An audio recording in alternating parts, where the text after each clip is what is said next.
বাবাজিরা শোনো, তোমাদের আরেকটু খুলাসা হয়ে যাবে এ নওজওয়ানেরা, তরুণেরা, বাবেরা। কারণ আজ দুনিয়া জমিনে মুনাফিক ভরে গেছে, দুনিয়া জমিনে নবীর দুশমন গুস্তাখি ভরে যেতে লেগেছে। আর আমরা সরল পিরান মানুষেরা নামাজ দেখে মনে করি আহারে কত ভালো মানুষ, দাড়ি দেখে মনে করি আহারে কত ভালো মানুষ, মসজিদ বানাচ্ছে মনে করি কত ভালো মানুষ, রোজা রেখেছে মনে করি কত ভালো মানুষ, হজ করেছে মনে করি কত ভালো মানুষ। এ কোনো ভালো মন্দর মাপকাঠি নয়। ভালো মন্দ বিবেচনা করার জন্য নামাজ রোজা দাড়ি টুপি দেখিয়ে বিবেচনা করা ভুল হয়ে যাবে। ভালো মন্দ বিবেচনা করতে গেলে তাকে আমার রসুল দিয়ে মাপো, অর্থাৎ তার দিলে আমার নবী কোন জায়গায় আছে, সে আমার নবীকে কি ভাষায় ডাকে, সে আমার নবীর শান উম্মতকে কিভাবে শোনায়, সে আমার নবীকে কোন সম্মানের নজরে দেখে, তার অন্তরে আমার নবীর মাকামটা কোথায় আছে, সে আমার নবীকে আমাদের মতো মনে করে কিনা, সে নবীকে মরে গেছে মনে করে কিনা, সে নবীকে শাফাআত করতে পারবে মনে করে কিনা, সে নবী শাফাআত করতে পারবে না মনে করে কিনা। এই বিভিন্ন বিষয়গুলো আপনাকে দেখতে হবে। যদি বলেন কেন এখনো কি দেখে হবে, নামাজ রোজার কথা তো শুনলে ভালো হতো। তাই আমি বলে দিয়ে যাই, কবরের জমিনে তিনটে প্রশ্ন করা হবে। আপনি আমার কথা নেবেন চাই না নেবেন আপনার ব্যাপার, কিন্তু আব্বাস সিদ্দিকী আল্লাহ আপনাকে সাক্ষী রেখে চেষ্টা করছি আপনার উম্মত গুলো দিল খুলে খুলে আপনার হাবিবের বন্ধুর প্রেমটা ভরে দিবা। কেননা আপনার হাবিবের কাছে যে যাবে, আপনার হাবিবের প্রেম যে পাবে, আপনার হাবিব তো তাকে আপনার প্রেমী বানিয়ে দেবে। এ যুবকেরা, তরুণেরা, এ নবী পাকের প্রেমিকেরা, আল্লাহ তো সবার জন্যই রয়েছে। আল্লাহ তো তামাম কায়নাতের একমাত্র মালিক, লাহু মুলকুস সামাওয়াতি ওয়াল আরদ। আবু বকরের মালিক আল্লাহ, আবু জেহেলের মালিক আল্লাহ। কিন্তু আবু বকর আল্লাহ পেল, আবু জেহেল পেল না। কেন পেল না? কেন পেল না? আবু জেহেল তো মক্কালো আর আবু বকরও তো মক্কালো। আবু জেহেল কেন পেল না? আবু বকর কেন পেল? সবাই উত্তর দেবে একটা, আবু জেহেল মুহাম্মদ রাসূলকে ধরে ধরবে, আবু বকর মুহাম্মদ রাসূলকে ধরেছে।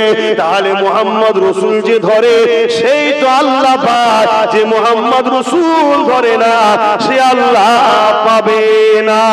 এই যুবকেরা, এখন যে বিষয়টা বলছি, দুনিয়ার মানুষ জিজ্ঞাসা করেছে, এ আবু বকর আপনি দুনিয়ার জমিন থেকে জান্নাতের সার্টিফিকেট পেয়েছেন, আপনারা জানেন কি জানেন না? এ জানেন তো নাকি?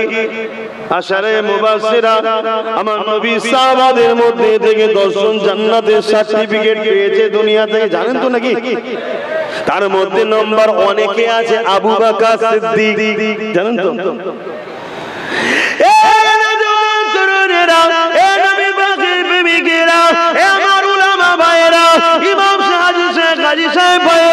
যদি নবীর শাফাআত চাও, আল্লাহ যদি তুমি খুশি চাও, তাহলে মন দিয়ে শুনে নাও, আমার নবীর হয়ে প্রচার করো, নবী পাকের সঙ্গে উম্মতকে জোড়ো।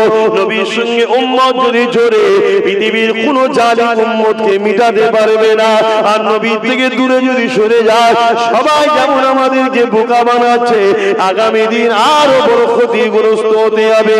এই আমার পয়েন্ট একটাই জায়গা, আমরা সবাই নবীর কদমে আসবো, নবী আমাদেরকে জান্নাতে নিয়ে গিয়ে আল্লাহ দিদার দেখাবার উপযুক্ত বানিয়ে দেবে।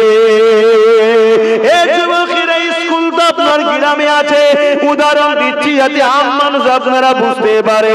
স্কুল তো রয়েছে সবার জন্য, কিন্তু আপনার পাড়ার 10টা ছেলে জীবনে স্কুলে যাবে না, বই খুলবে না, পড়বে না, উস্তাদের কাছে যাবে না, ও কখনো শিক্ষিত হতে পারবে না।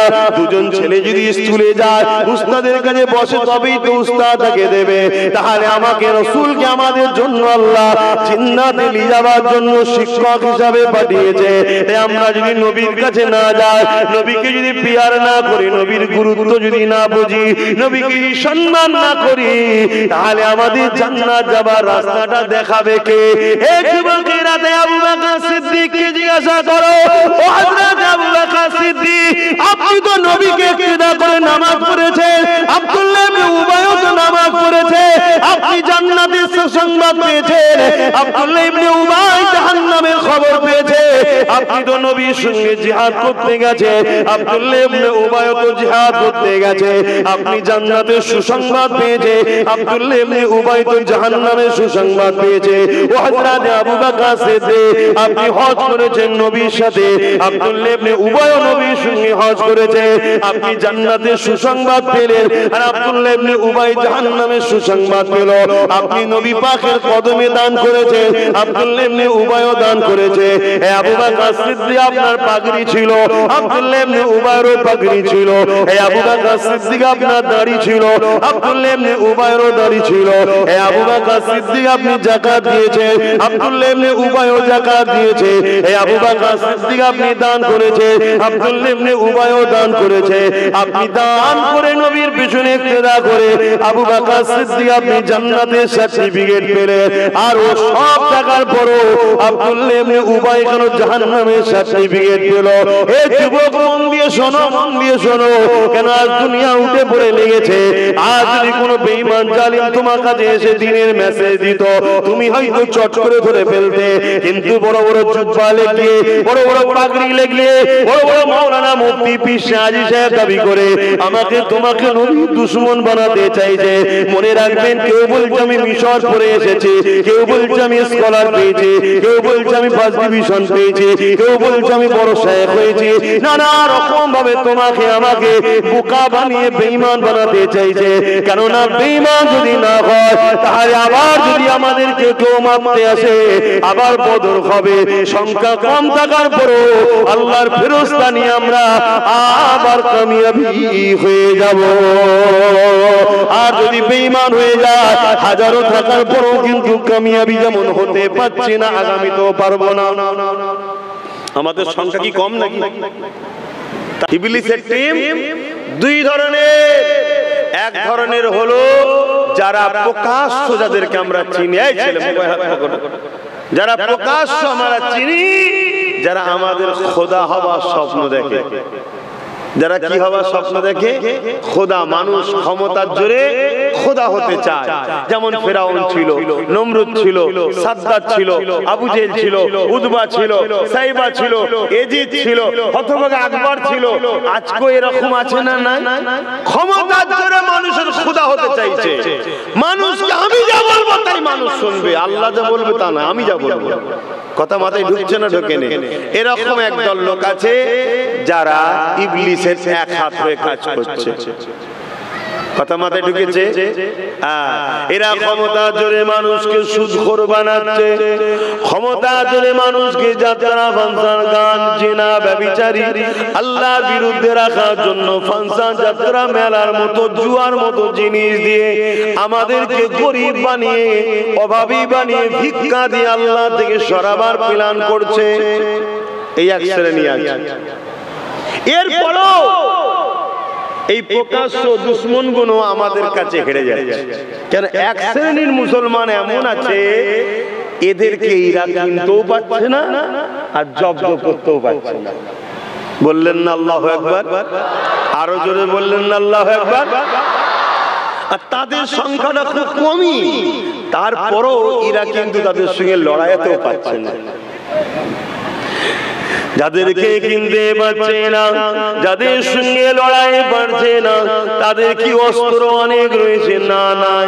তারা কি বড় বড় রাজ ক্ষমতায় বসে আছে? না নাই। তারা কি বড় বড় পদ নিয়ে বসে আছে? তাও নাই। তারা তো আল্লাহর পাগল, নবীর পাগল, তারা তো ওলি আল্লাহ, তারা তো আলেমে হাক্কানি, তারা তো রাসূলুল্লাহর গোলাম নিজেদেরকে বানিয়ে রেখেছে। তাহলে তাদের সঙ্গে পারে না কেন? এই কারণে পারে না, তাদের মধ্যে এমন একটা পাওয়ার আছে। কি যন্ত্রণা, কি যন্ত্রণা! সারা দুনিয়ার দিকে তাকিয়ে দেখ আমাদের কি দুর্দশা হচ্ছে। আমি বললাম না একটু ভালোবাসা কমেছে। এ বিয়াদবিটা পুলিশের লোক করতো না, এখন শুরু করেছে। এ পুলিশের লোকে এক কথায় কথা শুনতো, এত ভালোবাসতো, এখন বিয়াদব তৈরি হয়েছে। তবে এটা দুনিয়া ধ্বংসের আলামত, অন্য কিছু না। কেন? আস্তে আস্তে মানুষ খারাপ হবে।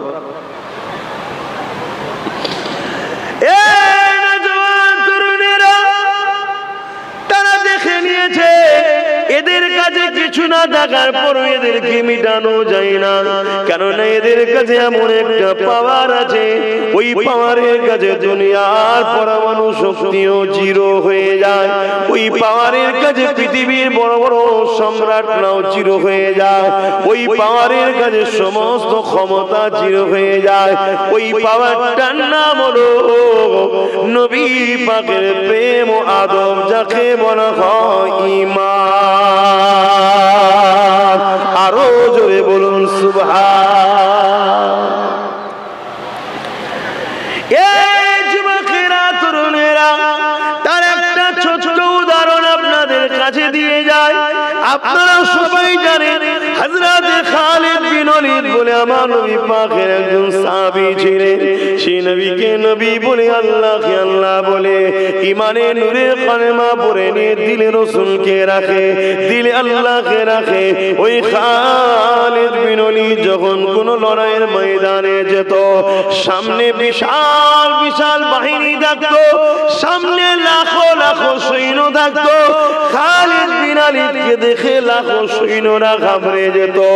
একা খালিদ বিন ওলীদের মোকাবেলা করার মতো ক্ষমতাই জমিনে কারো আল্লাহ দেয়নি। 125টা লড়াইয়ের ময়দানে গেছে, 125টা লড়াইয়ের ময়দানে খালিদ বিন ওলীদকে আল্লাহ বিজয় দান করেছে। এই যুবকেরা, তরুণেরা, এই নবী পাকের প্রেমিকেরা, হযরত খালিদ বিন ওলীদ এক লড়াইয়ের ময়দানে গেছে। লড়াই করতে করতে হুজুরের মাথা থেকে পাগড়িটা খুলে জমিনে পড়ে যায়। এমন সময় সামনে থেকে দুজন শত্রু হুজুরের উপরে তরোয়াল তুলে আঘাত করবে। এ যুবকেরা, তুমি আমি হলে কি করতাম? ওই তরোয়ালের ডিফেন্সে যেতাম, কিন্তু খালিদ বিন ওলীদ তরোয়ালের ডিফেন্সে না গিয়ে, তরোয়ালকে রুকার কথা না ভেবে, খালিদ বিন ওলীদ ঘোড়া থেকে নেবে পাগড়িটাকে তোলার জন্য চেষ্টা করছে। ওই দুজন যে আঘাত করার জন্য শত্রু আগে এসেছিল, তারা হঠাৎ করে রুখে গেল, দাঁড়িয়ে গেল। দাঁড়িয়ে গিয়ে জিজ্ঞাসা করতে লেগেছে, তুমি নাকি খালিদ বিন ওলীদ? হযরত খালিদ বিন ওলীদ বলল, হ্যাঁ আমি খালিদ বিন ওলীদ। শুনেছি আপনি বিরাট বড় যোদ্ধা, আপনার মোকাবেলা করার কারো ক্ষমতা হয়নি, কিন্তু আজ আপনি এমন একটা কাজ করছেন, সামান্য ছোটখাটো যোদ্ধারও এই ভুল কাজ করেন। লড়াইয়ের ময়দানে আপনি উলঙ্গ তরোয়াল নিয়ে আপনার উপরে আঘাত করছি দেখে আমাদেরকে ডিফেন্স না করে পাগড়ি তোলার ব্যস্ত হতে লেগেছেন, এটা তো কোনো যোদ্ধার পরিচয় হয় না। খালিদ বিন ওলীদ মুচকে এসে বলতে লেগেছে, তোমরা আমাকে তরোয়ালে আঘাত করার চেষ্টা করেছিলে ঠিকই কথা, কিন্তু তোমরা আঘাত যে করতে পারলে না, দাঁড়িয়ে গেলে, গিয়ে কথা বলতে লেগেছো। এই সব কিছুর পিছনে আল্লাহ পাকের হুকুম রয়েছে, আর এই হুকুমটা হবার পিছনে এই পাগড়িকে সম্মান করাটাই হলো কারণ। আরো জোরে বলুন সুবহান।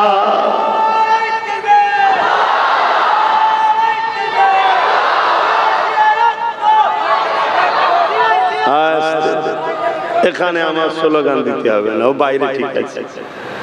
এখানে আল্লাহর হবে, হুজুরের হবে, দ্বীন ইসলামের হবে, কথা বুঝে আসছে।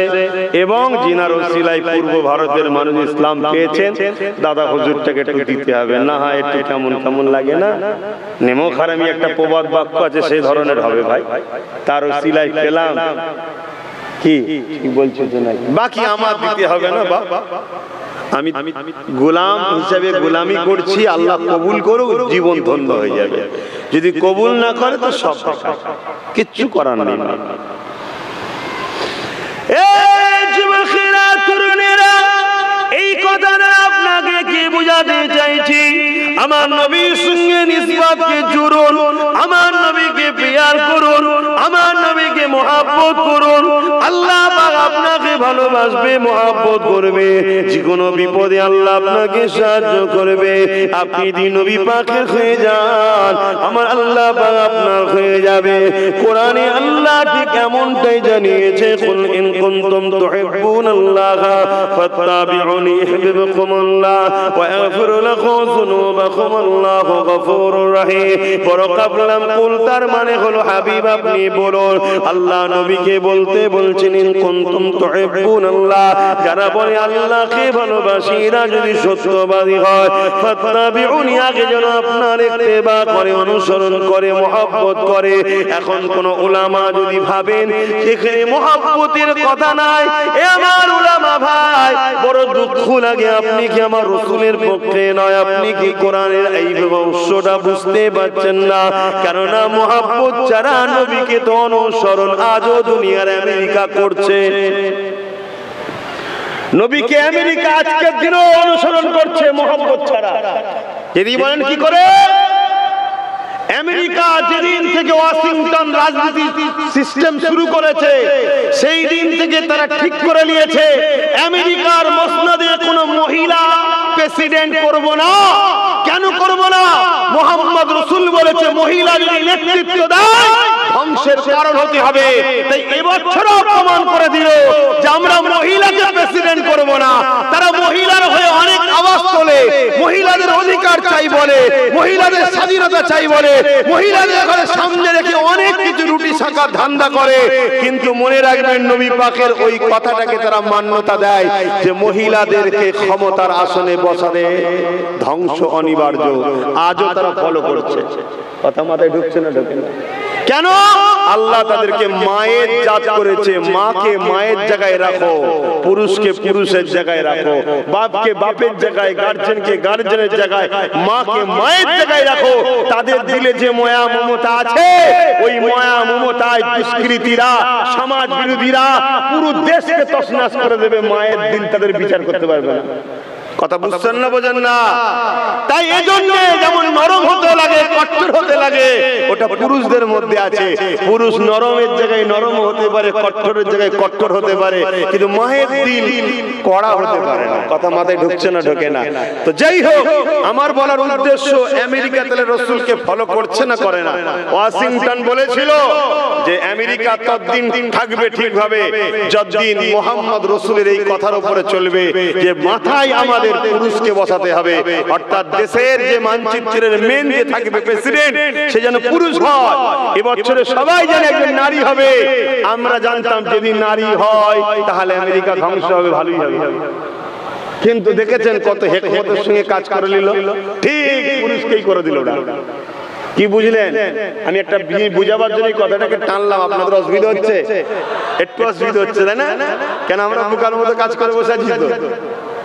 এই করেছি না করিনি? হ্যাঁ, বিরাট বোকার মতো কাজ করে বসে আছি তো। হ্যাঁ করা। হাই হাই হাই হাই, যাক আল্লাহ আমাদের হেদায়েত করুন। বোন আল্লাহুম্মা আমিন। আরো জোরে বলবেন না আল্লাহুম্মা আমিন। তো ভাইরা আমার, আমি যেটা বলতে চাইছি, রাসূলকে ইত্তেবা করা, নবীকে অনুসরণ করা, ফাত্তাবিউনি। কোন উলামা যদি মনে করে আপনি এখানে মহব্বতের কথা কোথা পেলেন, এখানে তো মহব্বতের কথা নাই। আব্বা ভাই উলামা, সম্মানের সাথে বলছি, ইত্তেবা করা তো আজকেও তো দুনিয়া ইত্তেবা করছে, কিন্তু ঈমান তখন হয় যখন মহব্বতের সাথে ইত্তেবা করে। মহব্বতের সাথে মানে অর্থাৎ ভালোবাসা, মহব্বত এখানে পুশিদা আছে, লুকিয়ে আছে। জোরে বলুন সুবহানাল্লাহ, আরো জোরে বলুন সুবহানাল্লাহ। এই যুবকেরা আল্লাহ জানিয়ে দিলেন ফাত্তাবিউনি, তোমরা যারা ইত্তেবা করে নেবে আমার হাবিবকে মহব্বতের সাথে, তাহলে আমি আল্লাহ ইউহিব্বুকুমুল্লাহ, তোমাদেরকে মহব্বত করে নেব। আর আমরা তোমাদেরকে যখন মহব্বত করব, ওয়া ইয়াগফিরু লাকুম যুনুবাকুম আল্লাহু গফুরুর রহিম, আমি আল্লাহ তাদের জীবনের গুনাহ খাতা মাফ করে দেব। আরো জোরে বলুন সুবহান।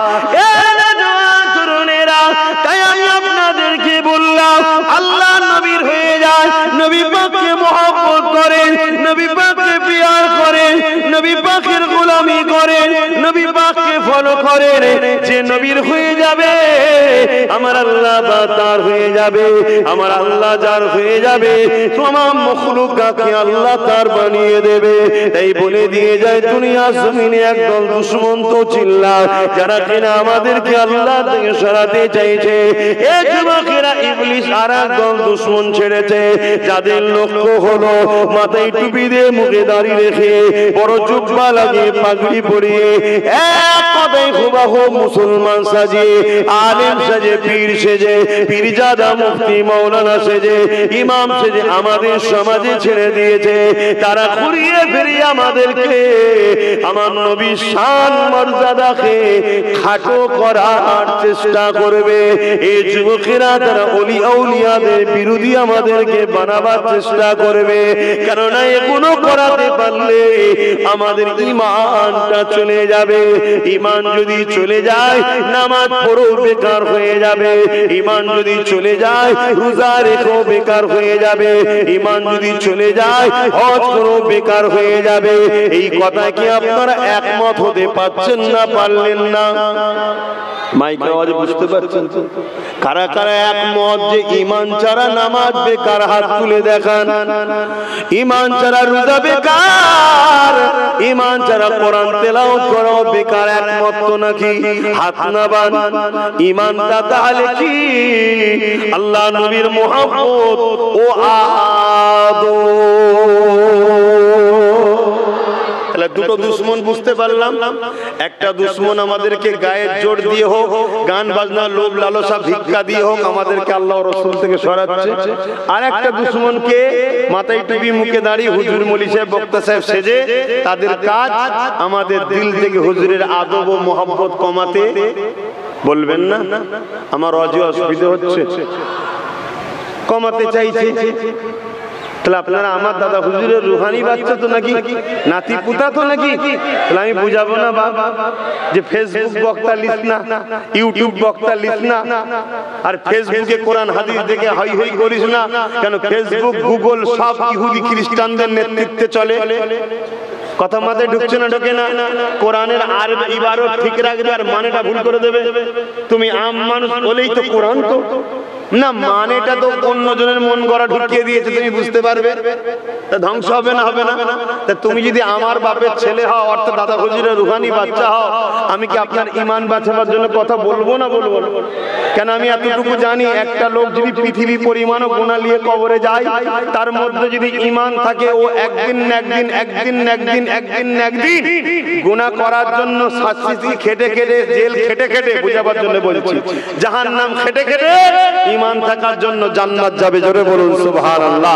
আর আরেকটা লোক যদি সারা জীবন সিজদায় পড়ে থাকে, সারা জীবন হজ করে, সারা জীবন কোরআন পড়ে, সারা জীবন রোজা রাখে, সারা জীবন সব করে, আর আমার হুজুরের প্রেমের বেলায় সামান্য পরিমাণ যদি বিয়াদবি কথা বলে, ও জাহান্নামে ঢুকবে আর বেরোবে না। কথা শুনছেন না শোনেন? এই ফাইসাল্লাহ সিস্টেমটা আমি বানিয়েছি না আল্লাহ বানিয়েছে? জোরে বলো। কেন কেন বানিয়েছে? কারণ হলো একটাই, আল্লাহ তার বন্ধুকে ভালোবাসে। জোরে বলুন সুবহানাল্লাহ। আল্লাহ তার হাবিবকে ভালোবাসে। জোরে বলুন সুবহানাল্লাহ। আল্লাহ তার দোস্তর মাকাম দিয়েছে। জোরে বলুন সুবহানাল্লাহ। আপনারা তো বেশিরভাগ মানুষই কোরআন পড়েন না, যারা আলেম আছেন পড়েছেন, আমার কথাটাকে একটু শুনবেন, শুনে বলবেন আমি ঠিক বলছি না ভুল বলছি। যদি ভুল বলি শিখিয়ে দেবেন, কোনো অসুবিধা নেই। উস্তাদ বলে সম্মান করব, কদমমসি করব, কেন আমরা উস্তাদদের কদমমসি করাকে পছন্দ করি। উস্তাদকে সেজদা করি না, কদমবুসি আলাদা জিনিস, সেজদা আলাদা জিনিস। কদমবুসি হলো তাজিম করা, সম্মান করা। সেজদা একমাত্র আল্লাহ ছাড়া নবী পাক সাল্লাল্লাহু আলাইহি ওয়াসাল্লামের সেজদা নাই। সেজদা কার করতে হবে? জোরে বলো।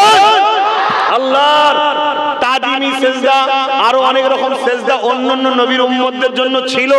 আমার নবী সমস্ত রকমের সেজদাকে হারাম করে দিয়েছে। কেন? সাহাবা হুজুরদের মধ্যে ইতিহাস আছে, এক সাহাবী বাইরে দেশ থেকে এসে বাইরে বাইরে দেশের রাজাদের ঘরে তাদের প্রজারা সেজদা করছিল দেখে এক সাহাবী এসে নবী পাকের দরবারে এসে নবীকে পুরো সেজদা করে দিয়েছে। আল্লাহর নবী বলে, সাহাবী তুমি কি করছো? হুজুর আপনাকে সম্মান করছি। অন্যান্য রাজাদের কাছে তার প্রজারা সম্মান করে, আপনি তো দোনো জাহানের সুলতান কেন করব না?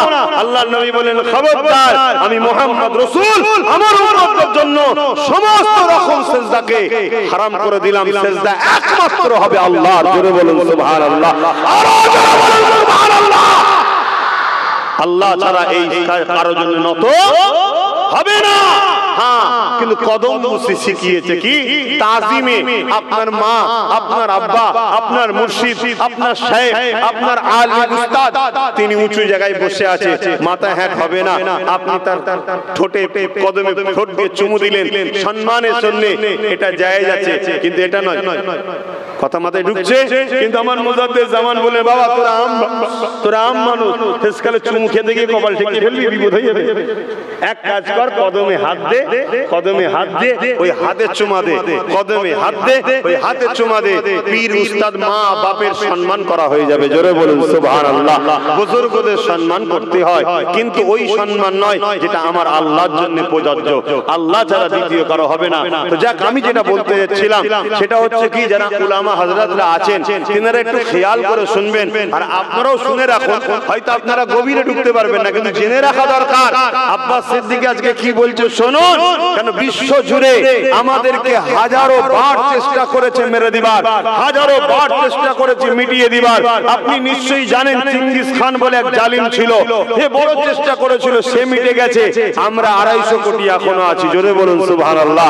হালাকু খান নাম শুনেছেন, আমাদেরকে মিটাতে চেয়েছিল, সে মিটে গেছে। আমরা এখন 250 কোটি আছি। জোরে বলুন সুবহানাল্লাহ। বুশ আমেরিকার বুশ চেয়েছিল আমাদেরকে মিটিয়ে দেবে আমেরিকা থেকে, বুশ মিটে গেছে।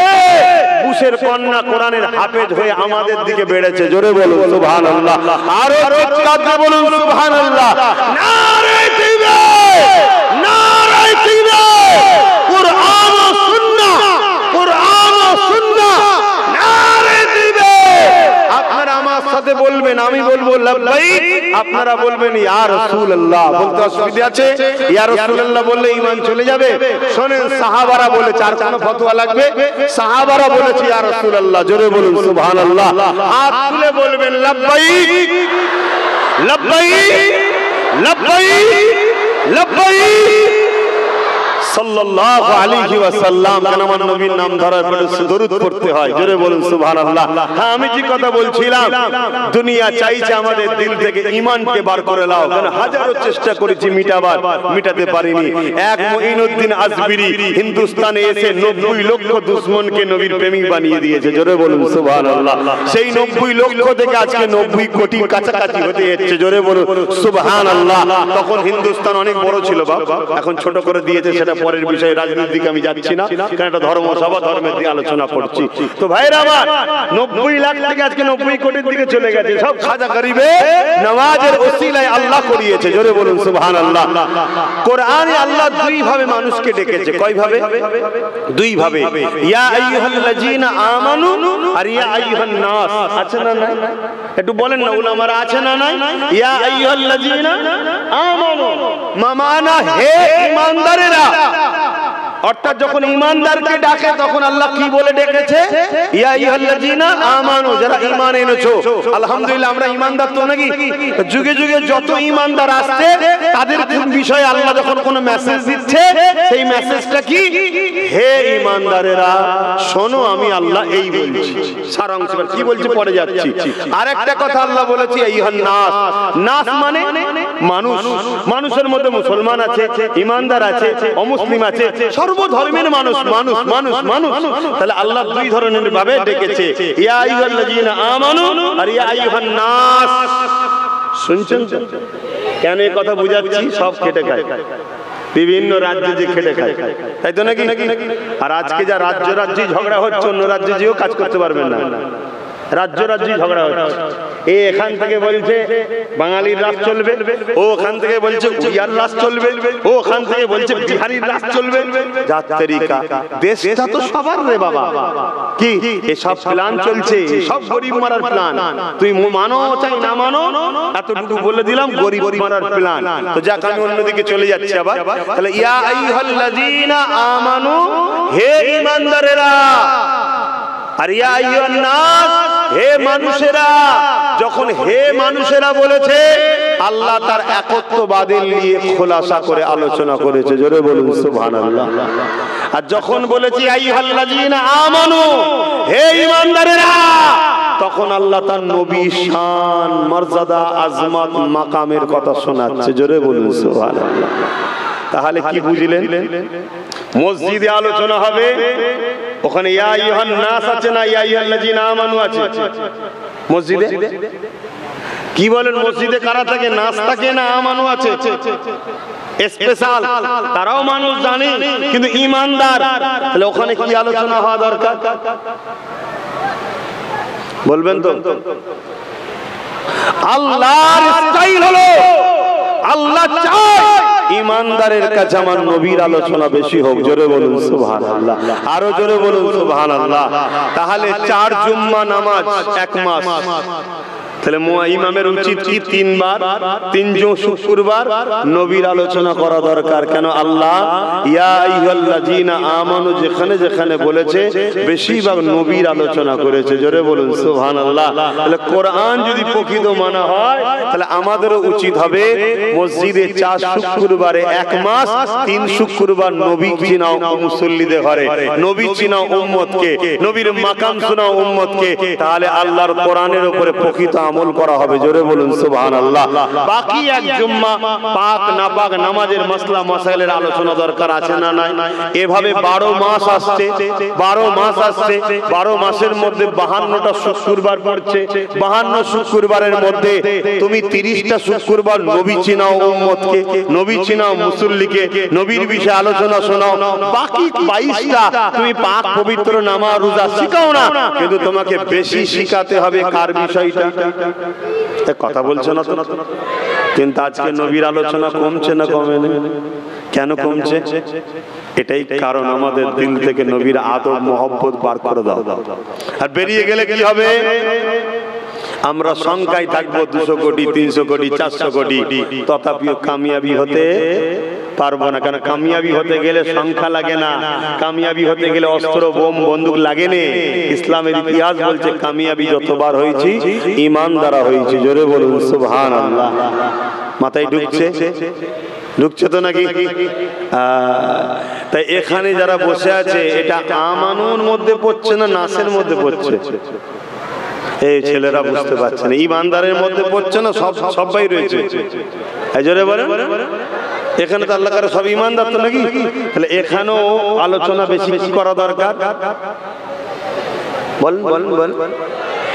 কিন্তু আজকে ঘন্টার পর ঘন্টা বক্তা, মৌলী সাহেব, পীর সাহেব, হাই সাহেব, দরবেশ সাহেব, গাই সাহেব ওয়াজ করছে, মাসকে মাস ওয়াজ করছে, নবীর বিষয়ে উম্মতকে শিখাচ্ছে, নবীর মাকাম জানাচ্ছে, নবীর সম্মান জানাচ্ছে, নবীর আজমতের কথা শোনাচ্ছে, নবীর সঙ্গে যুদ্ধে চাইছে না।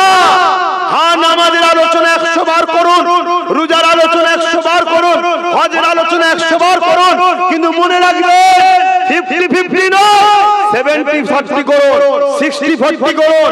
বেশিরভাগ নবীর আলোচনা উম্মতকে শোনান। নবীর সঙ্গে সম্পর্ক নেই, নামাজ পড়ে কি করবে? নবী চেনে রোজা রেখে কি করবে? নবী চেনে হজ করে কি করবে? আমার কথাই ভুল লাগছে নাকি? তাহলে একটু ভুলটা ভেঙে দিই। চলে আসুন।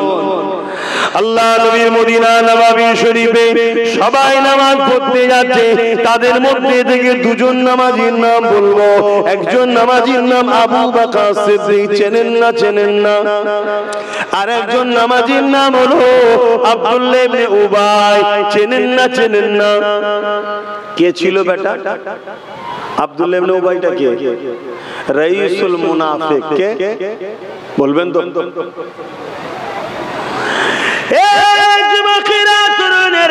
আল্লাহ নবী ইমামতি করে, আবু বকর সিদ্দিক নবী পাকের পিছনে নামাজ পড়ে।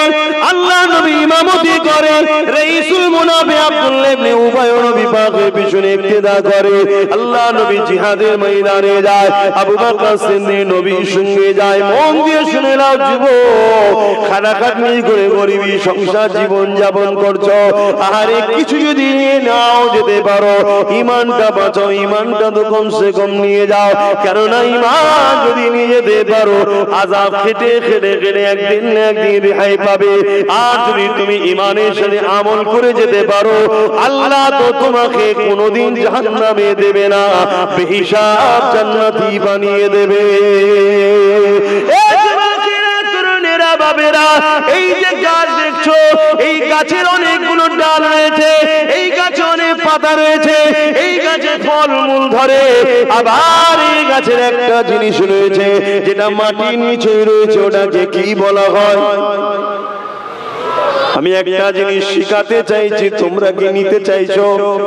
তাহলে একটু সরাসরি দাও, কেন সময় হু করে চলে যাচ্ছে, শীতের বেলা এখনই টাইম হয়ে যাবে সালাম দোয়া করার। বলো এই গাছে কতগুলো ডাল রয়েছে, পাতা রয়েছে, সব রয়েছে। আর একটা জিনিস রয়েছে গাছের মাটির তলাতে, যেটাকে বলা হয় গাছের মূল। মূল মূল বলা হয়।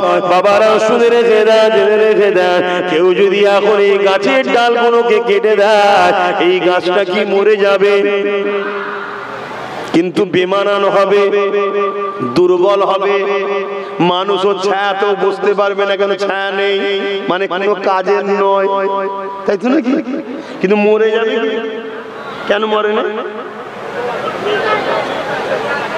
আর কেউ যদি গাছের ডাল পাতা ফল মূল সব ঠিক রাখে, আস্তে আস্তে মাটির তলা দিয়ে গিয়ে গোপনে মূলটা কেটে দেয়, কি হবে? তো এই ডাল পাতা ফল মূল গুলো হচ্ছে নামাজ, রোজা, হজ, যাকাত, দান, খায়রাত। যদি কারো না থাকে, যেমন লোক বলবে বেকার, কোনো ছায়া দিচ্ছে না দিচ্ছে না, কিন্তু মরে যাবে না। মূল ঠিক থাকলে আবার ডালপালা গজাবে না গজাবে না? কথা বলো। তো মূলটা কোথায় থাকে? প্রকাশ্য না গোপনে? এখানে আছে মূল, ঈমান। যদি এটা ঠিক থাকে, রাসূলের প্রেম ও আদব, আবার গজাবে কি ডালপালা, অর্থাৎ নামাজ রোজা দাঁড়ি টুপি গজাবে। বয়সের সাথে সাথে যে হজ করে আসবে, রোজা রাখবে, দাঁড়ি রাখবে, আল্লাহ আল্লাহ করবে, কলমা পড়তে পড়তে মরবে। জোরে বলুন সুবহানাল্লাহ। আর নামাজ রোজার ডালপালা ঠিক আছে, যদি ঈমানটা কেটে নেয়। আমি কি বুঝাচ্ছি বুঝছেন তো নাকি? আমি ক্ষতি করছি নাকি আপনাদের? কথা বলো, ক্ষতি করছি কেন? এই কথা কোনো বুঝাচ্ছি আমি বুঝতে পারছো না? একদল লোক আমার নবীর জামানাতে মসজিদ দেখিয়ে ঈমান চুরি করতে চেয়েছিল না, চাই না? এই ইতিহাস জানো? এই ইতিহাস জানো? আমার নবী একটা মীমাংসার জন্য দূরে গেছে, আর এখানে একদল লোক যারা সাহাবা সাথে বসছিল সঙ্গে সঙ্গে মসজিদ করে ফেলেছে। জানো কি বলছে? মদিনা নববী একটু দূরে, তাই এখানে একটা মসজিদ করেছে। আল্লাহ কোরআনে জানিয়ে দিল, হাবিব না, ওদের লক্ষ্য মসজিদ বানিয়ে লোক মুসল্লি মুসলমান আল্লাহর সিজদার জন্য আসবে, ওই মসজিদে বসিয়ে বসিয়ে বসিয়ে বসিয়ে ওদের নবীর বিরুদ্ধে নিয়ে যাবে। ওরা মুনাফিকি করছে, ওদের মসজিদে জেরার ভেঙে দিন আপনি। আমার নবী মসজিদটা ভেঙে দিয়েছিল। ইতিহাস জানোই না তো, তাহলে কি হবে? এজন্য বলবো, বিশ্বাস আছে আমার উপরে, তাহলে মজবুত করে ধরো। হাজার জায়গায় যে বাবা ভিড় করতে যাওনি, আখিরি জমানা, শেষ হয়ে যেতে হবে। কথা কিছু মাথায় ঢুকছে? তাহলে নবী হায়াতে, নবীর সময়ে যদি মসজিদ দেখিয়ে প্ল্যান তৈরি হয় ঈমান লুটবো, তাহলে আজকেও এমন মসজিদ আছে না? না। তাহলে ঈমান আছে বাঁচাতে গেলে কি লাগবে? মসজিদ, মাদ্রাসা, দাড়ি টুপি। হ্যাঁ, যেমন সোনা মাপতে গেলে কোষ্টি পাথর লাগে, অরিজিনাল না ডুপ্লিকেট। তা মুমিন না মুনাফিক চিনতে গেলে মুহাম্মদুর রাসূলকে লাগবে। জোরে বলুন সুবহানাল্লাহ। যার দিলে নবী নাই ও মুনাফিক, যার দিলে নবীর আদব নাই ও মুনাফিক, যার ভাষাতে নবীর সম্মান খাটো করা হয় ও মুনাফিক, যে নবী পাকের বিষয়ে গুস্তাখি রাখে ও মুনাফিক, আর যে নবী পাকের কথা মাকামে কেমন করে খুলে খুলে কথা বলে নবীর শান মর্যাদা নিয়ে, নবীকে প্রিয়ার করে, মহব্বত করে, নবীর কথা শোনাতে পছন্দ করে, এই যুবক শুনে রেখে দাও, গুনাহগার হতে পারে কিন্তু বেঈমান মুনাফিক নয়। কেন না ওর দিলে মুহাম্মাদুর রাসূল রয়েছে। এই জওয়ান তরুণেরা, আবু বকর সিদ্দিক আর উবাই, আব্দুল্লাহ ইবনে উবাইয়ের কথাটা শোনো, তোমাদের আরেকটু খুলাসা হয়ে যাবে। এই নওজওয়ানেরা তরুণেরা বাবেরা, কারণ আজ দুনিয়া জমিনে মুনাফিক ভরে গেছে, দুনিয়া জমিনে নবীর দুশমন গুস্তাখি ভরে যেতে লেগেছে।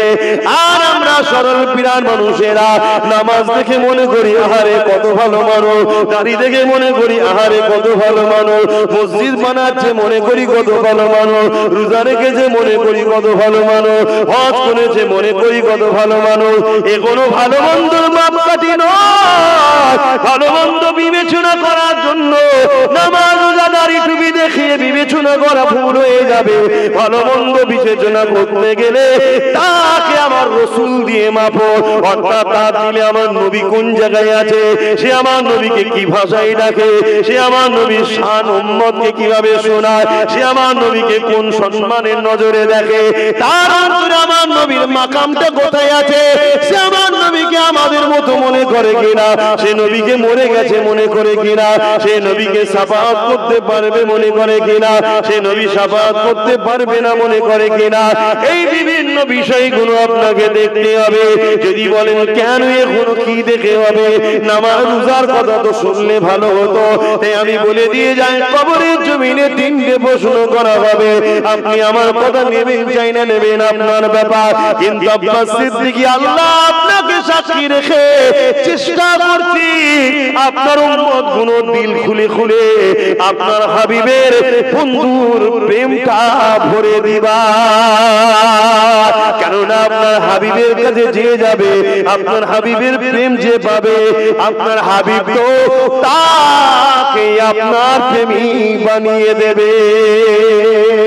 এ যুবকেরা, তরুণেরা, এ নবী পাকের প্রেমিকেরা, আল্লাহ তো সবার জন্যই রয়েছে। আল্লাহ তো তামাম কায়নাতের একমাত্র মালিক, লাহু মুলকুস সামাওয়াতি ওয়াল আরদ। আবু বকরের মালিক আল্লাহ, আবু জেহেলের মালিক আল্লাহ। কিন্তু আবু বকর আল্লাহ পেল, আবু জেহেল পেল না। কেন পেল না? কেন পেল না? আবু জেহেল তো মক্কার লোক, আর আবু বকরও তো মক্কার লোক। আবু জেহেল কেন পেল না? আবু বকর কেন পেল? সবাই উত্তর দেবে একটা, আবু জেহেল মুহাম্মদ রাসূলকে ধরে ধরবে, আবু বকর মুহাম্মদ রাসূলকে ধরেছে। তাহলে মুহাম্মদ রাসূল যে ধরে সেই তো আল্লাহ পায়, যে মুহাম্মদ রাসূল ধরে না সে আল্লাহ পাবে না। এই যুবকেরা, এখন যে বিষয়টা বলছি, দুনিয়ার মানুষ জিজ্ঞাসা করেছে, এ আবু বকর আপনি দুনিয়ার জমিন থেকে জান্নাতের সার্টিফিকেট পেয়েছেন, আপনারা জানেন কি জানেন না? এ জানেন তো নাকি? আশারে মুবাশশিরা, আমার নবী সাহাবাদের মধ্যে থেকে 10 জন জান্নাতের সার্টিফিকেট পেয়েছে দুনিয়া থেকে, জানেন তো নাকি? তার মধ্যে নম্বর অনেকে আছে আবু বকর সিদ্দিক, জানেন তো?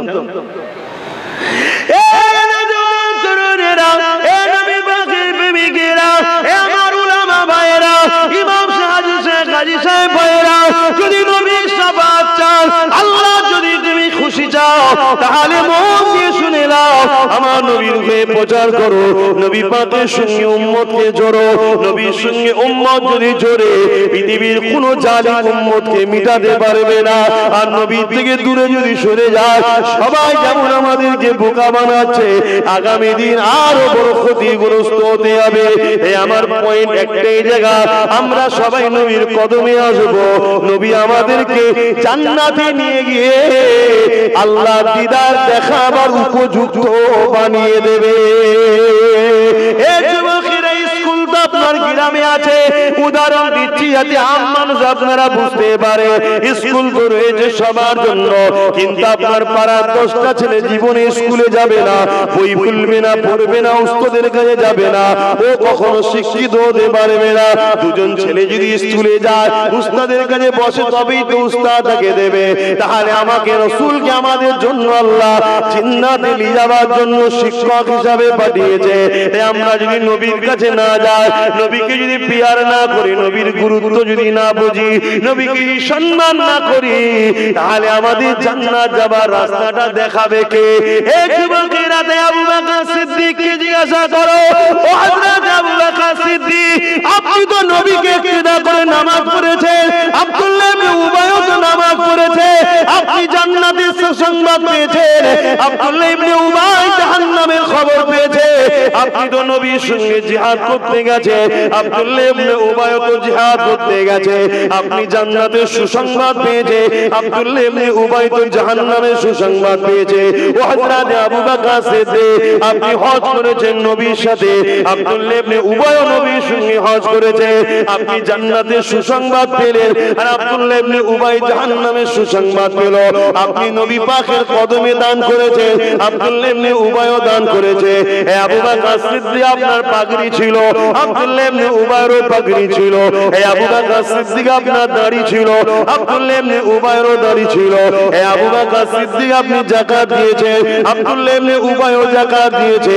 হে আবু বকর সিদ্দিক, আপনি দান করেছে, আব্দুল্লাহ ইবনে উবাইও দান করেছে। আপনি দান করে নবীর পিছনে ইক্তেদা করে আবু বকর সিদ্দিক আপনি জান্নাতের সার্টিফিকেট পেলেন। আর ও সব টাকার পরও আব্দুল্লাহ ইবনে উবাই কেন জাহান্নামের সার্টিফিকেট পেল? হে যুবক, মন দিয়ে শোনো, মন দিয়ে শোনো। কেন আজ দুনিয়া উঠে পড়ে লেগেছে। আজ যদি কোনো বেঈমান জালিম তোমার কাছে এসে দিনের মেসেজ দিত, তুমি হয়তো চট করে ধরে ফেলতে। কিন্তু বড় বড় জুব্বা লাগিয়ে, বড় বড় পাগড়ি লাগিয়ে, বড় বড় মাওলানা মুফতি পীর হাজী সাহেব দাবি করে আমাকে তোমাকে নবীর দুশমন বানাতে চাইছে। মনে রাখবেন, কেউ বলছে আমি মিশর পড়ে এসেছি, কেউ বলছে আমি স্কলার পেয়েছি, কেউ বলছে আমি ফার্স্ট ডিভিশন পেয়েছি, কেউ বলছে আমি বড় শায়েখ হয়েছি। নানা রকম ভাবে তোমাকে আমাকে বোকা বানিয়ে বেঈমান বানাতে চাইছে। কেননা বেঈমান যদি না হয়, তাহলে আবার যদি আমাদেরকে কেউ মারতে আসে, আবার বদর হবে। সংখ্যা কম থাকার পরও আল্লাহর ফেরেশতা নিয়ে আমরা আবার কামিয়াবি হয়ে যাব। আর যদি বেঈমান হয়ে যায়, হাজারো থাকার পরও কিন্তু কামিয়াবি যেমন হতে পারছি না, আগামী তো পারবো না। আমাদের সংখ্যা কি কম নাকি? তারপর আমরা কামিয়াবি কি এখন? কেন? আমাদের মধ্যে সেই প্রেম, সেই আদব রোজের উপরে নেই। কি গো, কষ্ট হচ্ছে? ছেড়ে দেবো? হযরত আবু বকর সিদ্দিক ওই সময় বলেছিল, বিশ্বে মানুষ শোনো, আর আব্দুল্লাহ ইবনে উবাইয়ের মধ্যে যা আছে আমি আবু বকরের মধ্যে তাই আছে। কিন্তু আমি আবু বকরের মধ্যে যা আছে আব্দুল্লাহ ইবনে উবাইয়ের মধ্যে তা না। আরো জোরে বলুন সুবহান। এই জন্য বলে দিয়ে যায়, হযরত আবু বকর সিদ্দিক বললেন, আব্দুল্লাহ ইবনে উবাইয়ের মধ্যে যা রয়েছে আমি আবু বকরের মধ্যে তা রয়েছে। কিন্তু আমার মধ্যে যা আছে আব্দুল্লাহ ইবনে উবাইয়ের মধ্যে তা না। এ দুনিয়ার মানুষ রে, আব্দুল্লাহ ইবনে উবাইয়ের নামাজ রয়েছে, আমি আবু বকরের মধ্যে আছে। আব্দুল্লাহ ইবনে উবাইয়ের রোজা আছে, আমার মধ্যে রয়েছে। আব্দুল্লাহ ইবনে হজ করেছে, আমার মধ্যে হজ রয়েছে। আব্দুল্লাহ ইবনে উবাই জিহাদ করেছে, আমার মধ্যেও জিহাদ আছে। আব্দুল্লাহ ইবনে উবাই দাড়ি পাগড়ি রেখেছে, আমার মধ্যেও রয়েছে। আব্দুল্লাহ ইবনে উবাই দান করেছে, আমি আবু বকরও করেছে। এখন আব্দুল্লাহ ইবনে উবাইয়ের রয়েছে, ওগুলো আমি আবু বকরেরও রয়েছে। কিন্তু আমার মধ্যে যা আছে আব্দুল্লাহ ইবনে উবাইয়ের মধ্যে তা নাই। কি রয়েছে আপনার মধ্যে, ওর মধ্যে নাই। হযরত আবু বকর সিদ্দিক বলেছিলেন, এখনো যা হলো আমল, আর আব্দুল্লাহ ইবনে উবাইয়ের আমল আছে, আমারও আমল আছে। কিন্তু আমার মধ্যে যেটা আছে ওর মধ্যে নাই। কি রয়েছে আপনার মধ্যে, ওর মধ্যে নাই। আবু বকর সিদ্দিক বললেন, শোনো শোনো, আমার দিল, নজরে, জবানে আল্লাহ নবীর উপরে প্রেম ও আদব আছে, যেটা আব্দুল্লাহ ইবনে উবাইয়ের মধ্যে নাই।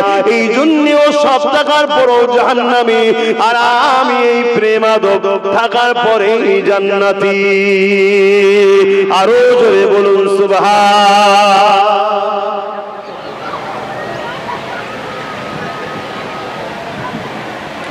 পুরো রোদ মুখে লাগছে এবারে।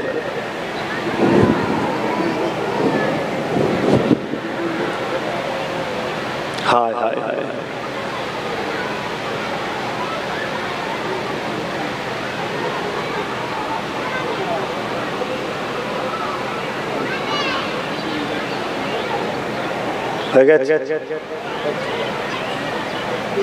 বলবেন, আজান হয়ে গেলে বলবেন, কেন আমি শুনতে পাচ্ছি।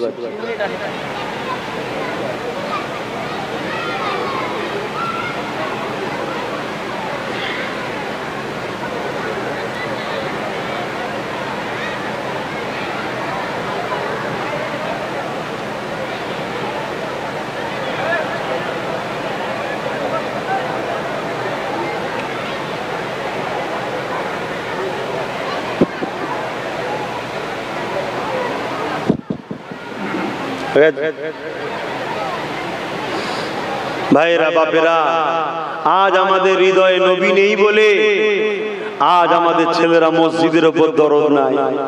আমাদের হৃদয়ে নবীর প্রেম নেই বলে আমাদের ছেলেদের আজকে কোরআনের উপরে, মসজিদ মাদ্রাসার উপরে দরদ নাই।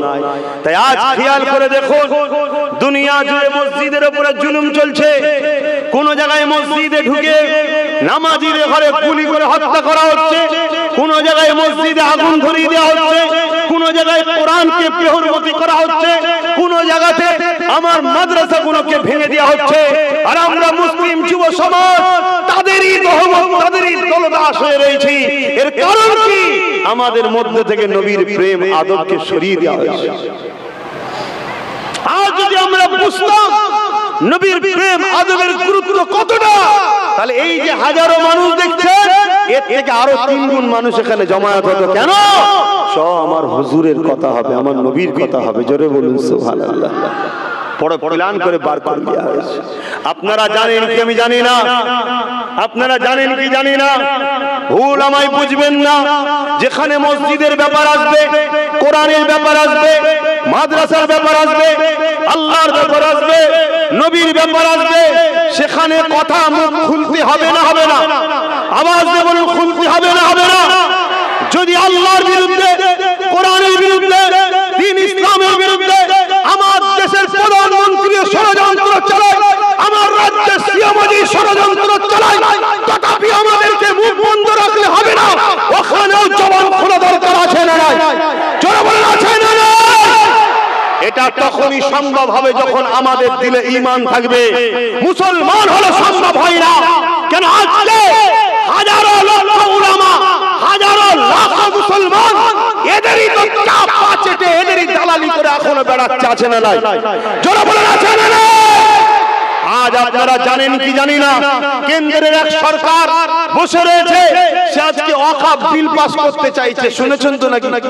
কেন? বাঁকুড়াতে কখন আসবো, কবে আসবো, না আসবো, আজকে এই বিষয়টা একটু বলে দেওয়া দরকার আছে না নাই? এখন যদি কোনো মুসলমান বলে যে হুজুর আপনি রাজনীতির কথা বলছেন কেন, এটাই হলো মুস্তাগে রাসূল, এটাই হলো বেঈমানের নমুনা, এর দিলে যদি নবী থাকতো তাহলে বলতো ওই সকল হুকুমাদের কাছে গিয়ে যে তোমরা রাজনীতির নামে ধর্মের উপর আঘাত দিচ্ছ কেন, তোমরা রাজনীতির নামে মসজিদ মিটাচ্ছ কেন, রাজনীতির নামে কোরআনে হাত দিচ্ছ কেন, রাজনীতির নামে মাদ্রাসায় হাত দিচ্ছ কেন, এ হারামখোর মুসলমান, এ গুস্তাগে রাসূল ওদের ঘরে কিছু বলে না। আমরা যখন আমার কওমকে জাগাই, আমার কওমকে বুঝাই যে কওম শোনো, এরা আমার ক্ষমতার জন্য মসজিদ মাদ্রাসা মিটাতে চাইছে, ওই মুনাফিক তখন সুরসুর করে উঠে বলে, আমাদের সামনে না বললো পিছনে বলে যে ধর্ম সভায় এসে এসব কথা বলবে কেন? বলে না? বলে না? জোরে বলেন, বলে না? বলে না? এরাই হলো গুস্তাগে রাসূল, এরা মুনাফিক। এদের বিষয়ে কোরআন বলেছে এরা প্রকাশ্য বেঈমানের থেকেও কঠিন জাহান্নামে এরা যাবে। এদের জানাজা পর্যন্ত পড়া যাবে না, কোরআনে এদের জানাজা পড়াকে নিষেধ করা আছে। তাহলে বলো, এই আলোচনা আমার কওমকে জানানো দরকার আছে না? আজকে নিশ্চয়ই আপনারা শুনেছেন। আমার মুখে রোদ লাগছে ভাই, আমি একটু দাঁড়িয়ে বলছি, আপনারা বসে থাকুন। আপনাদের দাঁড়াতে হবে না, কেন আমার মুখে রোদ লাগছে। তোমরা সব আরো ফ্রিতে জলসা করবে, এইসব স্টেজও করবে দুদিন পর থেকে। মেম্বার না করে একটা ওই ভ্যান লেগিয়ে দেবে, হুজুর এসে ভ্যানে বসে যাবে, সহজে সহজে সব জলসা করার চিন্তা ভাবনা। এই অসুবিধা হচ্ছে আপনাদের, এইখানটা করে সরিয়ে দাও না, বসে বলি, এখানটা ছায়াতে দাও, রোদ লাগছে মুখে।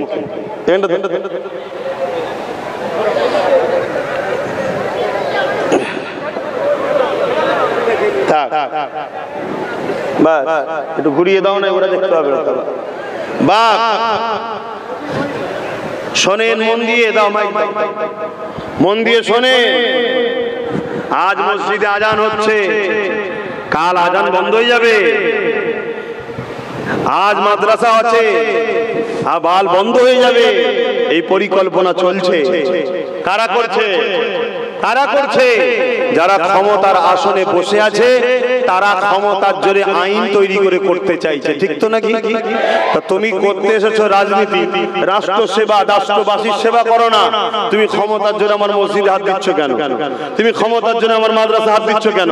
তুমি ক্ষমতার জোরে আমার কোরআনে আঘাত দিচ্ছ কেন? তুমি কেন বলছো কোরআন শেষ হয়ে যাবে? তুমি কেন বলছো মাদ্রাসা গুলোকে বন্ধ করে দেবো?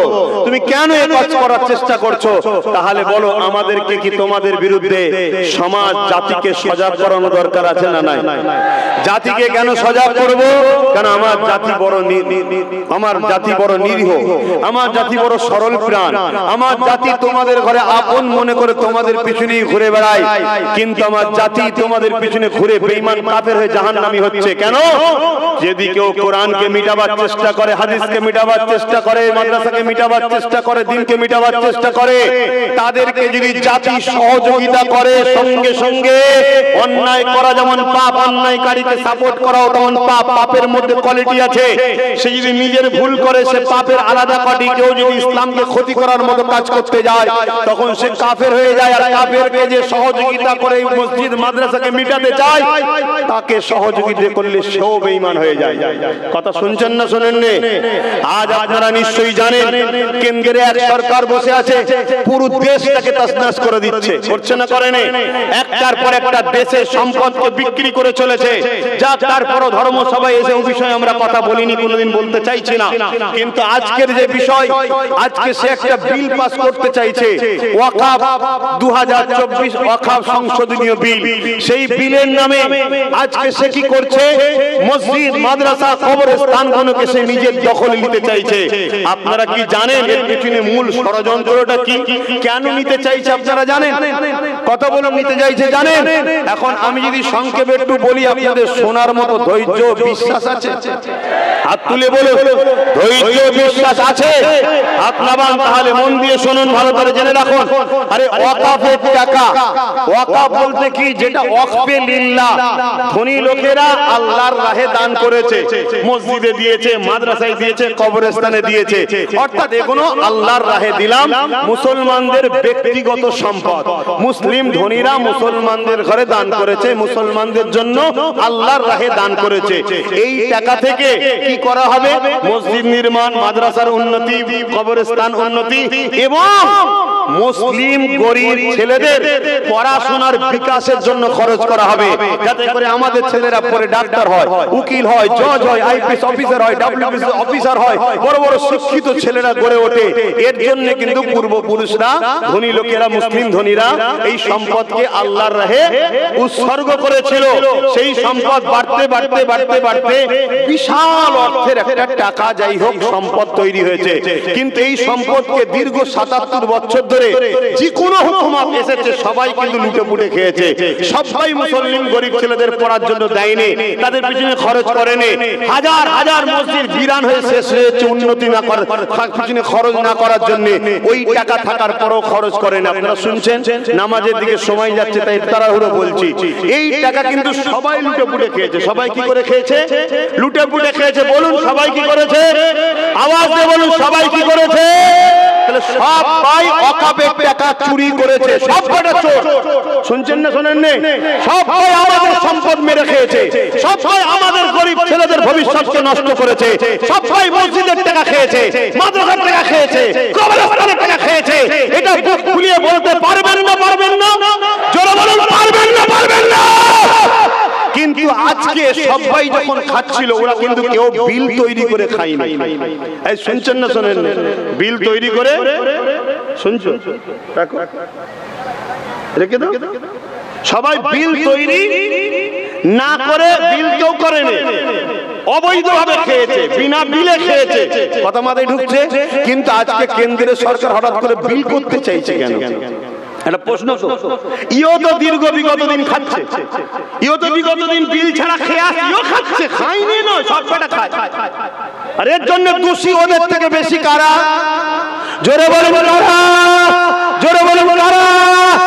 কেন আমাদের ঘরের ছেলে একজন যদি উঠতে চায়, হারা আমাকে একটু ঠেলা দে, আমি আপনাদেরকে বুঝিয়ে দেবো, অমনি সবাই তার ঠ্যাং ধরে টানিত। ওরা খাচ্ছে, খা, আমার ঘরের ছেলে না উঠে পড়ে। কথা বুঝে আসছে? এই খসলতের জন্য আমরাই সব থেকে বড় দোষী। আজকে কেন এই বিল করতে চাইছে, এটা প্রশ্ন তো। বিল কেন করতে চাইছে শোনো। গুজরাটে একটা মসজিদ আছে, বয়স হচ্ছে 1300 বছর। কত বছর? তার মানে 1300 বছর ধরে আজান হচ্ছে না, হয়নি? আজান যে মসজিদ যখন আছে 1300 বছর, ভারতে মুসলমান জোরে বলে কতদিন মুসলমান আছে? কেরলে একটা মসজিদ আছে, জানেন তো নাকি? চিরামান, বাদশা চিরামান। আমার নবী চাঁদ দুটুকরো দেখার পরে, সময় নেই তো, চাঁদ দুটো দেখার পরে ওখানে গিয়ে কলেমা পড়েছিল। সেই বাদশা ওই মসজিদ তৈরি করেছে। কথা বুঝে আসছে? সেই মসজিদ তাহলে 1400 বছর থেকে হয়ে আসছে। এভাবে ভারতবর্ষে হাজার হাজার বছর ধরে, 1200-1300 বছরের মসজিদ, তার মানে 1200-1300 বছর ধরে আজান হচ্ছে। 1200-1300 বছর ধরে মুসলমান আছে। ভারতবর্ষে 1000 বছরের মাদ্রাসা আছে, তার মানে 1000 বছর ধরে মুসলমান পড়াশোনা করছে। ভারতবর্ষে 1000 বছরের কবরস্থান আছে, তার মানে 1000 বছর ধরে মুসলমান মরছে, কবরে দাফন হচ্ছে। এখনো যদি থাকে তাহলে মুসলমানকে যে মেরে শেষ করে দেওয়া হবে, এটা কখনো করা সম্ভব? জোরে বলে কেন? হতে গেলেই বলবে হাজার হাজার বছর ধরে আমরা আছি। ব্রিটিশের যখন আসেনি তার আগে আমাদের বাপেরা ছিল। কথা বুঝে আসছে না? নাই যুগ যুগ ধরে অন্যান্য সাম্রাজ্যরা আসার আগেও আমরা ভারতে ছিলাম না, ছিলাম না। তো এই জন্য এই প্রমাণটাকে মিটাতে হবে। এই প্রমাণটাকে মিটাতে গেলে বিল পাস করো। বিল পাস করিয়ে সব অকাপ সম্পদকে সরকার গভর্নমেন্টের হাতে নিয়ে নাও। গভর্নমেন্ট নেওয়ার পরে কি করবে শোনো। 1000 বছরের মসজিদ, 1200 বছরের মসজিদ, এক কথায় স্বাধীনতার আগে যত মসজিদ আছে সব মসজিদ, মাদ্রাসা, কবরস্থানগুলোকে বিরান করে সব কমিটিদের হাতে তুলে দিয়ে ওখানে বড় বড় বিল্ডিং করে ফেলবে। তারপরে যখন তোমাকে আমাকে ধরবে যে দেশ থেকে চলে যাও, তখন তুমি বলবে যে আমি যাব না, এ দেশ আমার বাপের ছিল। তখন বলবে স্বাধীনতার আগে থেকে তোর কিছুই নেই। কথা মাথায় ঢুকছে না? ঢোকে না? ঢুকছে না? ঢোকে না? ওয়াকফ যদি বিলকে সংশোধনের নামে দখল করতে পারে, শুনে রেখে দাও, তোমার আমার ভবিষ্যৎ পুরো মাটির সঙ্গে মিশে যাবে। একদিন বাইরে কাজ যাচ্ছিলে, একটা দুটো করে মাছ ছিল, এবার পুরো শেষ। তাহলে বলো, জীবনের বাজি লাগিয়ে জান মাল দিয়ে হলো এই ওয়াকফ বিলের বাতিলে লড়াই করতে হবে না? হবে না? জোরে বলুন, হবে না? হবে না? হাত তুলে বলুন, হবে না? হবে না? কিন্তু নেতৃত্ব কার মানবেন? যারা 77 বছর ধরে বিনা বিলে খাচ্ছিল, তাদের পিছনে দাঁড়িয়ে লড়বেন নাকি? কথা বলেন, তাদের পিছনে লড়বেন নাকি? কারণ তারাও তো আমাদেরকে লুটেছে। তাহলে সবই তো একদিকে। কথা মাথায় ঢুকছে না? ঢোকে না? তো ভাইরা লড়বেন কার পিছনে? আজকে আবার কিছু বক্তা মৌলী সাহেব এক হচ্ছে। কি ব্যাপার? না ওয়াকফ বিলের পক্ষে দাঁড়িয়ে লড়তে হবে, এই বিলের বাতিলে লড়তে হবে, আমারও তো মত লড়তে হবে, আপনারও মত লড়তে হবে। ঠিকই বলেছেন, লড়তে হবে। কিন্তু আমি জানতে চাইছি তাদের ঘরে বিগত 77 বছর ধরে আপনারা বিভিন্ন সময় বিভিন্ন গভর্নমেন্টের দালালি করেছিলেন, তারাও তো লুটেছিল, তখন চুপ ছিলেন কেন? এই জবাব এই ডাক্তার উলামাকে দিতে হবে না? হবে না? জনগণ দরকার আছে না? আমি কি আপনাদের ভুল বুঝাচ্ছি? না হয় মনে করবেন আবার নতুন করে ঠকতে হবে। নতুন করে ঠকতে হবে। কি ঠকতে হবে? বিলটা যদিও বা আপনাদের চাপে পড়ে বাতিল হয়ে যায়, কিন্তু সেই 77 বছরে যে কথা শুনে আসছে, কি পুকুরে আছে ভাগ আটানা, জীবনে মাছের মাথা দেখতে পাই না। এরকম ঘটে না? ঘটে না? ওই পুকুরে আমার চারানা আছে, মাছ ফাঁস দৌড়, মাছ মাথায় জীবনে দেখিনি। তার মানে কি ঝেড়ে খাচ্ছে না, খাই না? ঠিক এই জিনিসটাই হবে। অতএব সুযোগ যখন আল্লাহ দিয়েছে, সংগঠিত হয়ে লড়াই করতে হবে। তাদের পিছনে লড়াই করব যাদের দিলে রাসূলুল্লাহর প্রেম আছে। জোরে বলুন সুবহানাল্লাহ।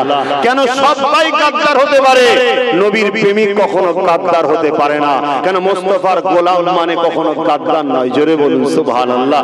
আগামী দিন লড়াইয়ের দরকার আছে না নাই? জোরে বলুন, লড়াইয়ের দরকার আছে না নাই? কিন্তু লড়াই করতে তো হাজারো জন তোমায় ডাকবে, কিন্তু সবার ডাকে সাড়া দেওয়াটা, কথা বলো, চলবে? একটু আওয়াজ দিয়ে বলবেন, আওয়াজ দিয়ে বলবেন না, চলবে না।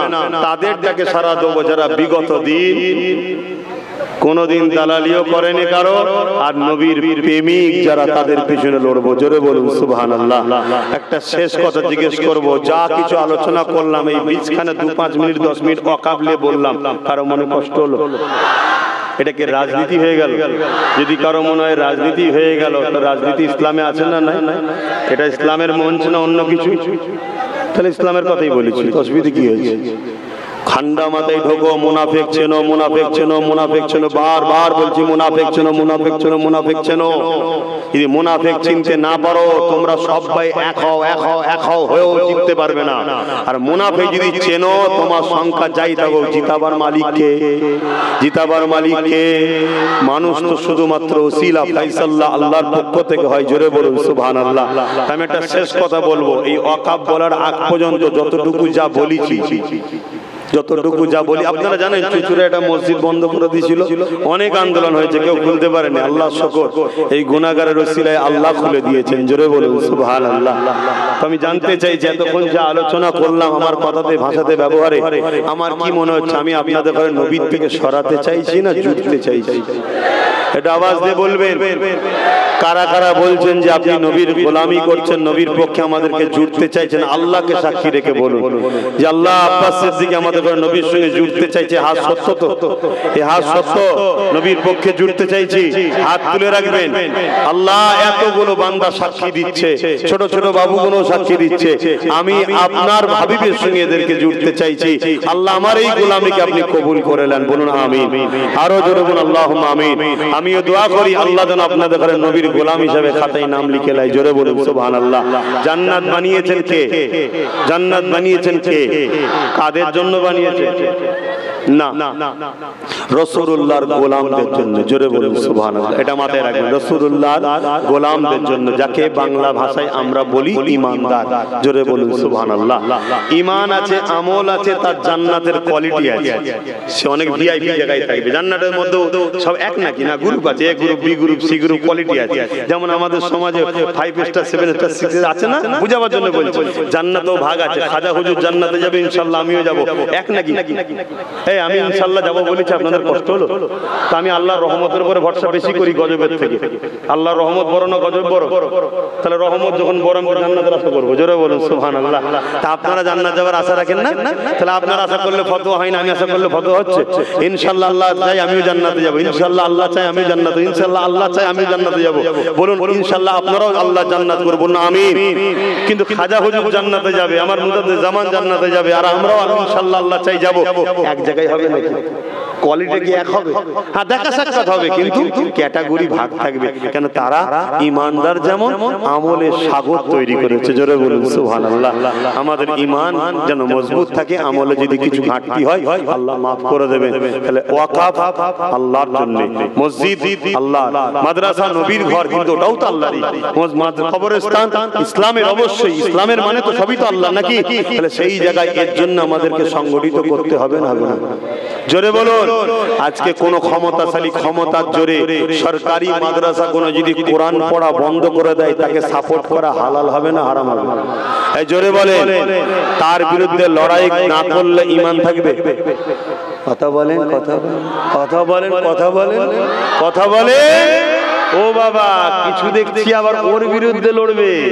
আর ইনি যে কোরআন বন্ধ করে দিচ্ছে, খোঁজলাও, খোঁজলাম, আমার কথা মিলিয়ে লো। এই ওলামা ভাইরা, খোঁজলেন, খোঁজলেন।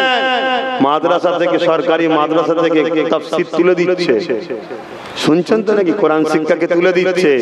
কোরআন শিক্ষা যেদিকে তুলে দিতে চাইছে, কোরআনের বন্ধু না দুশমন? তো কোরআনের দুশমনকে যদি ক্ষমতা দিই, তো সে কোনোদিন কোরআনের পক্ষে দাঁড়াবে? মাথায় ঢুকছে? তাকে যদি হাত শক্ত করি, কিয়ামত দিন জবাব দিতে হবে না? কিছু কিছু আমার ভালোবাসার মানুষ আমার সঙ্গে জুড়ে থাকে, আমাকে নিয়ে ফটো তোলে, আমার সঙ্গে থাকে, যে দেখছেন না ভালোবাসার লোক। আমি ছোট করছি না কাউকে, এরকম কত ফটো আছে আমার সাথে। কে উঠছে কে জানে, কমিটির কে কে জানে ভাই, ঠিক না? কত জায়গায় যে মুসাফা করছে, অন্যজনকে বলেছে ক্যামেরা রেডি করে রাখ, মুসাফা করছে। এরকম কত ভালোবাসার লোক আছে। তাদের মধ্যে থেকে একটা দুটো দেখছি এখন গাদ্দারি করছে, বেরিয়ে যাচ্ছে। বলুন, গাদ্দার বেরিয়ে গেলে আমাদের অসুবিধা আছে? এই গাদ্দার বেরোলে অসুবিধা আছে? আওয়াজ দেবেন, অসুবিধা আছে? আমি আপনাকে শুনিয়ে দিই, গাদ্দারকে কি ইসলাম মাফ করেছে? গাদ্দারকে ইসলাম মাফ করেছে? গাদ্দারকে ইসলাম মাফ করেছে? খোদার গজব লানত তাদের উপরে আসুক সে কামনা রাখি। আর আল্লাহ যদি কখনো সুযোগ দেয়, আল্লাহ যদি কখনো সুযোগ দেয়, ইসলাম যে রাস্তা দেখিয়েছে সেই রাস্তায় বোঝাপড়াও হয়ে যাবে। বলুন ইনশাআল্লাহ। তোর যদি খুব অসুবিধে হয়, খুব চাপের মধ্যে থাকিস, তুই ক্লিয়ার হয়ে যা, না এদিকে আছি না ওদিকে আছি, তা বলে গাদ্দারি করলি কেন? কথা ঠিক না ভুল গো? গাদ্দারের মাপ নাই। আর যে গাদ্দারি তোমার নবীর বংশের ছেলেদের সাথে করতে পারে, সে তোমাদের সঙ্গে গাদ্দারি করতে সময় লাগবে। ভয় যার দিলে আল্লাহ নাই, তাকে যাই ভয় দেখাও সে ভয়টা ভয় নাই। কথা মাথায় থাকবে। তাহলে ওয়াকাফ আমাদের আল্লাহর পক্ষে, তাই তো নাকি? আল্লাহর সম্পদ ওয়াকাফ, তার উপরে কেউ হস্তক্ষেপ করবে, সে যেই হোক ছেড়ে দেওয়া হবে। আন্দোলন গণতান্ত্রিক প্রক্রিয়ায় হবে। এবং লোহা কাটতে গেলে কি লাগবে?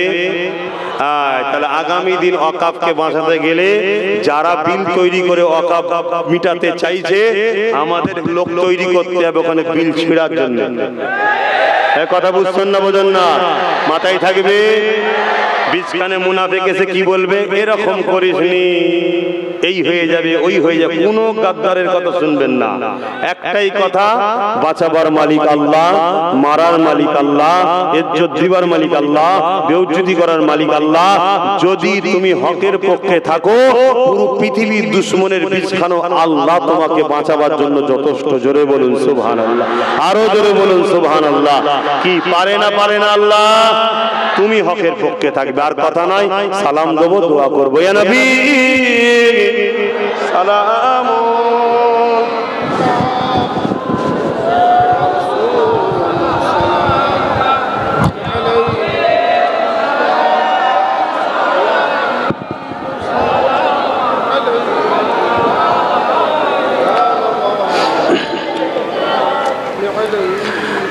বাপ জানেরা, আগামী দিন জলসা মাহফিলে যাবেন, শুনবেন। যারা দেখবেন নবীর পক্ষে আপনাদেরকে জুড়তে চাইছে, তাদের মাহফিলে যাবেন। শুনছেন? যারা নবীর থেকে সরাতে চাইবে, তাদের থেকে দূরে থাকবেন। ভাষাটাকেও খেয়াল করবেন। অনেকে অজ করতে করতে নবীকে এমন ভাষা ইউজ করে যেন মনে হচ্ছে আমাদের মতো একজন। নাউজুবিল্লাহ মিন যালিক, লা হাওলা ওয়ালা কুওয়াতা। নবীর শানে আদবের সঙ্গে, ভক্তির সাথে, তাজিমের সাথে কথা বলতে হবে।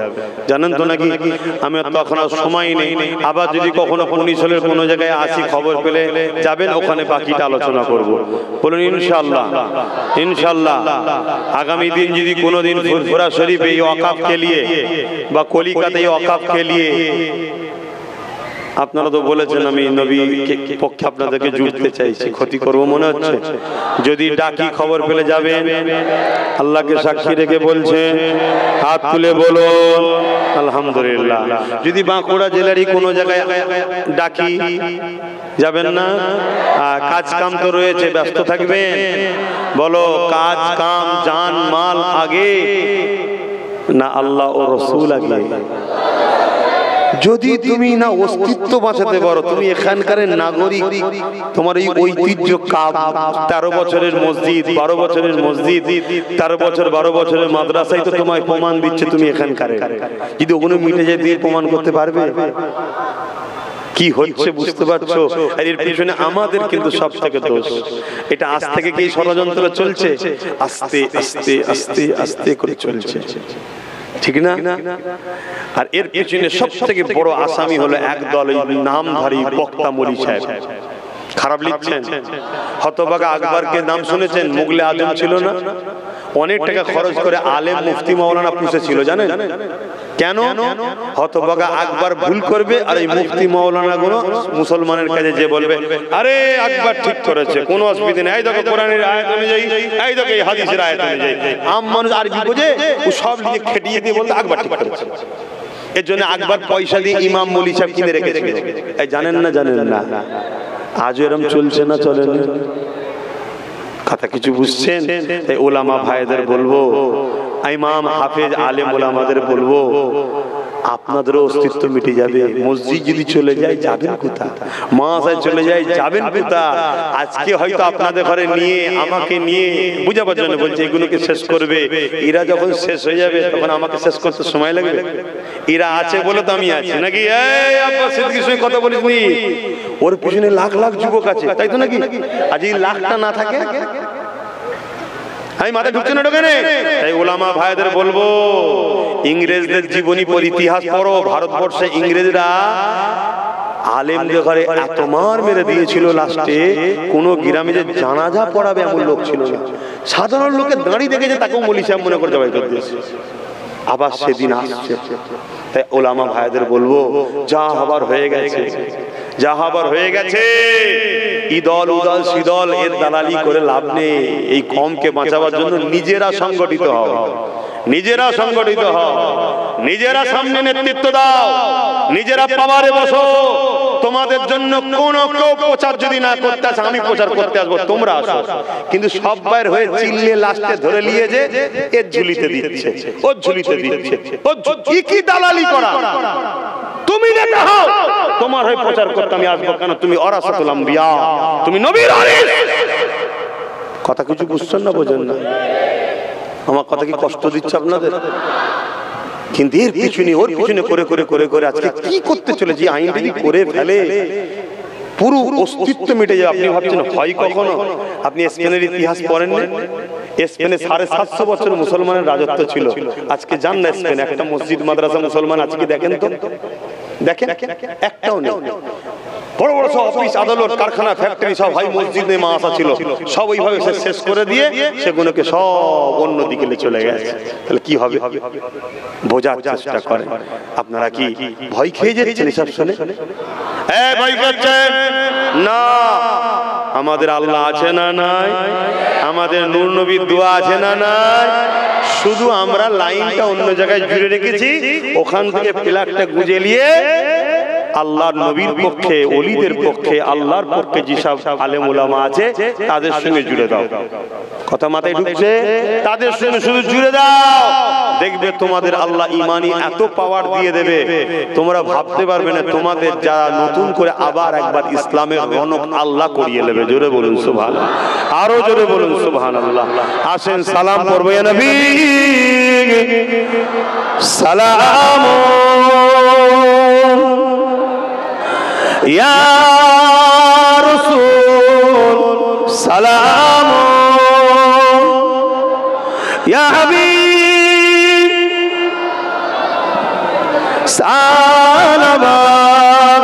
সালামাতুল্লাহ।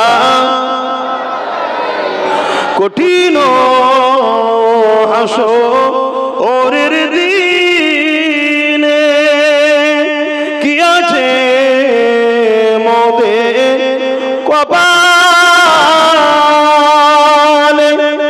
গুনাহগার উম্মাহ আতো আপনার লইবেন সঙ্গে মাহশরে।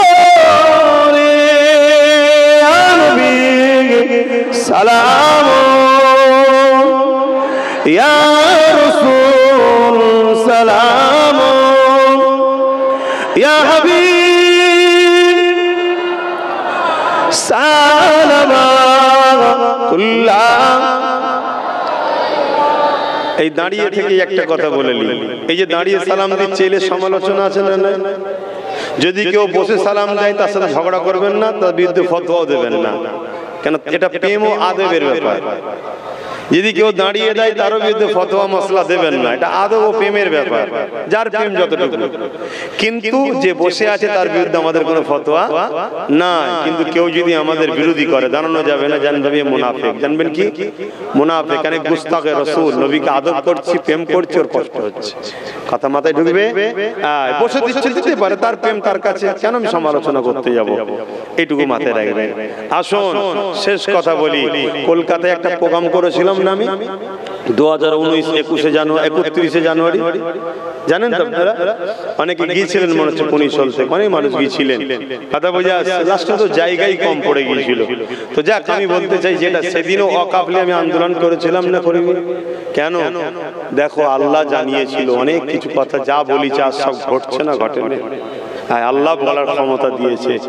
আজ আমি বলে যাচ্ছি, নিজের অস্তিত্বকে বাঁচাও, নিজের অস্তিত্বকে বাঁচাও, নিজের জিনিসকে নিজে বুঝে লাও, নিজের জিনিসকে নিজে বুঝে লাও। এর নাম ইসলাম। ওয়াকাফ কাদের? জোরে বলুন ওয়াকাফ কাদের, হাত তুলে তুলে বলুন ওয়াকাফ কাদের, ওয়াকাফ কাদের, ওয়াকাফ কাদের, ওয়াকাফ কাদের, ওয়াকাফ কাদের। আমাদের জিনিসে অন্যজন মাথা মারবে, ৭৭ বছর ধরে চুপ থাকাটা যেমন ভুল হয়েছে, এই ভুল দ্বিতীয়বার করা যাবে না। আর দ্বিতীয় নম্বর, যে কেউ বিল পাস করে নিয়ে নেবে এটাকেও করতে দেওয়া যাবে না। বসুন, দোয়া চাবো হবে। দরুদ শরীফ আল্লাহুম্মা সাল্লি আলা